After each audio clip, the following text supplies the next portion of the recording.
Ce week-end, pendant que tu bouffais une dernière galette avec ta belle famille, moi j'étais devant la télé et j'ai encore vu le roi du biathlon actuel s'imposer. Mon athlète du week-end, c'est Martin Fourcade. Allez, c'est parti.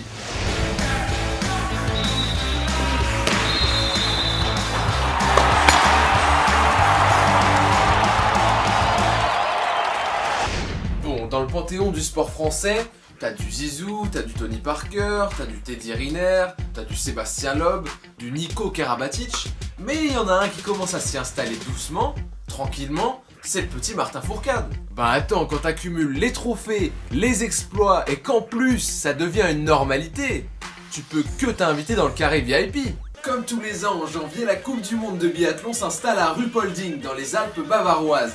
Ah bah là-bas, à tout moment, tu peux croiser Ribéry en train de grailler une crêpe au sucre. Ruhpolding, c'est tout simplement la mecque du biathlon mondial, et c'est là, ce dimanche, que Martin Fourcade a remporté l'épreuve de poursuite. Bon, on va pas se mentir, Fourcade, il est intouchable depuis 5 ans.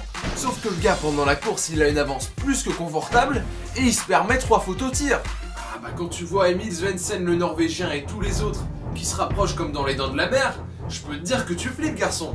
Et à force de faire des tours de pénalité, bah ce qui devait arriver arriva, Martin se fait pas rattraper par un biathlète, mais par 5. Mais le Fourcade, il est trop fort sur les skis. Qu'est-ce qu'il fait? Bah il lâche le gruppetto en mode Marco Pantani dans l'Alpe d'Huez, et après il finit 0 faute au tir. Normal. Bref, c'est déjà la 10e victoire en 13 courses de Coupe du Monde pour le Français. C'est hors norme, on va pas se mentir, c'est hors norme.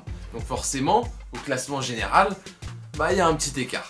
C'est plié certes, mais il reste peut-être un truc pour pimenter un peu sa saison. Égaler ou dépasser le record de 12 victoires sur une saison de la légende vivante Björn Allen.